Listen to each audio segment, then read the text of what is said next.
Dalam podcast yang diunggah di kanal YouTube Akbar Faisal, Said Agil Siraj mengungkapkan beberapa pandangannya mengenai peradaban Islam. Kiai Said kemudian menegaskan bahwa keilmuan Islam memiliki standar yang jelas, yang didasarkan pada Al-Quran, hadis, ijma, ulama, dan qiyas. Ia menyebutkan sejumlah ulama besar, baik dari generasi terdahulu maupun sekarang, yang diakui sebagai rujukan dalam hukum Islam.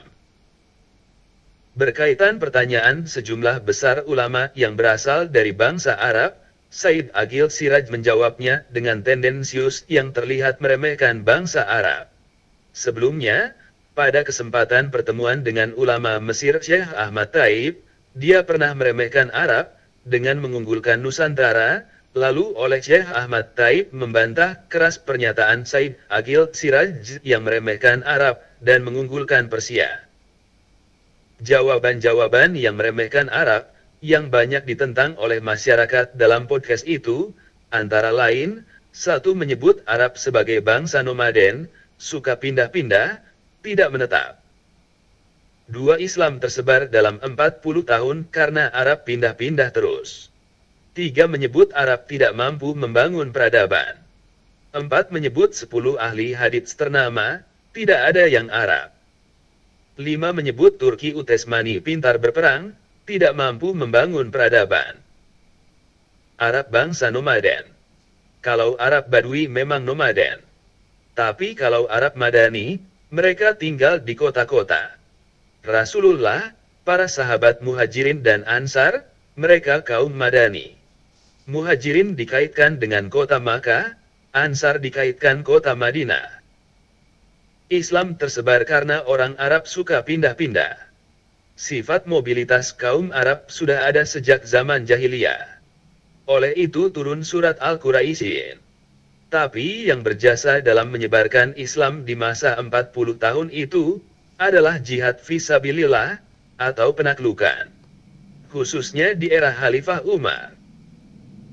Arab tak mampu membangun peradaban. Ini tuduhan konyol. Hal itu disebabkan oleh 3 faktor. Pertama, para Khulafaur Rasyidin itu kaum Arab. Kedua, dinasti Umayyah itu Arab. Ketiga, dinasti Abbasiyah yang berpusat di Baghdad, itu juga Arab. Keempat, dinasti Umayyah Barat di Andalusia, itu juga dibangun oleh Arab, oleh Abdurrahman Ad-Dahil. Dari 10 ahli hadits, tidak ada yang Arab, umumnya Persia. Nama-nama ahli hadits yang disebut Said Agil Siraj memang umumnya Persia dan Asia Tengah. Tapi dia melupakan 3 ahli hadits, yang merupakan poros ilmu hadits, yaitu Imam Ahmad bin Hanbal, Imam Malik bin Anas, Imam Muhammad bin Idris Asy-Syafi'i. Kesemua ini adalah orang Arab, bahkan Imam Asy-Syafi'i masih terah Bani Hashim. Bahkan dalam situs sunniiraki.net dinyatakan bahwa semua ahli hadits adalah dari bangsa Arab.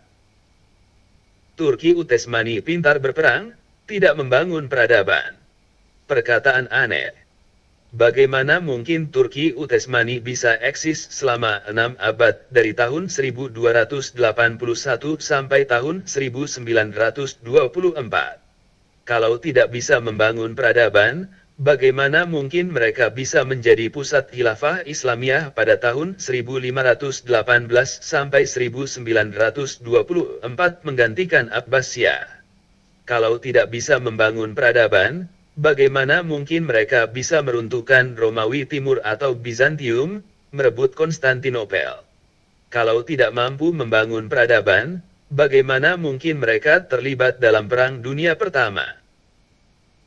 Dalam majalah berita Nahdlatul Ulama tanggal 1 Januari 1938 halaman 2-4, terdapat tulisan berjudul Aliran Anti-Arab. Pada dasawarsa abad ke-20 itu, isu anti-Arab rupanya sudah merebak di tanah air kita. Bagaimana kalangan Nahdlatul Ulama saat itu menyikapi isu anti-Arab? Mari kita ikuti tulisan yang dimuat di majalah yang dipimpin oleh Mahfud Siddiq dengan redaksi Kiai Haji Mas Ari Tebu Ireng, Kiai Haji Abdul Wahab Hasbullah, dan Kiai Haji Bisri Denanyar.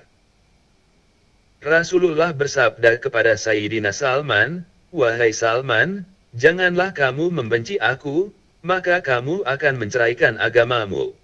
Salman berkata, "Bagaimana hamba akan membenci baginda, padahal Allah Ta'ala memberi hidayah kepadaku dengan perantaraan baginda?"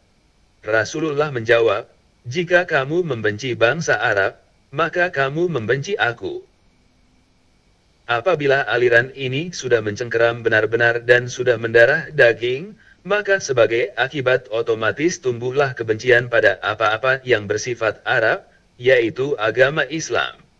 Sudah tentu sedikit demi sedikit, dari yang tidak berarti sampai pada yang berkenaan dengan asasnya, seperti membenci sorban dan kafiah Arab sampai meningkat ke kaifiat ibadah.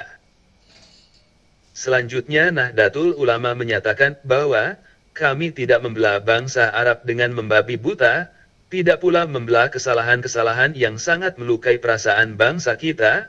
Kami tidak membelah bangsa Arab salah, akan tetapi kami tidak dapat membenarkan aliran anti-Arab atau menyamaratakan bangsa Arab, terutama keturunan dari orang yang melepaskan kita dari kehidupan jahiliyah dan jahanam, yaitu Rasulullah. Kita berhutang budi sebesar-besarnya kepada Rasulullah, terutama pula kepada bangsa Arab. Tidak hanya bangsa Hadramaut saja, Arab Suriah, Irak dan lainnya tidak sedikit jasanya pada Islam dan ketimuran. Fakta tetaplah fakta. Silakan berkata sesuka hati mendiskreditkan apapun siapapun yang ingin dijatuhkan. Tapi sejarah, tetaplah sejarah. Faktanya, bangsa Arab memiliki sejarah gemilang, sukses bersama Rasulullah menyebarkan Islam, membangun peradaban dan sistem kehidupan umat manusia berbasis ajaran Allah Subhanahu wa Ta'ala.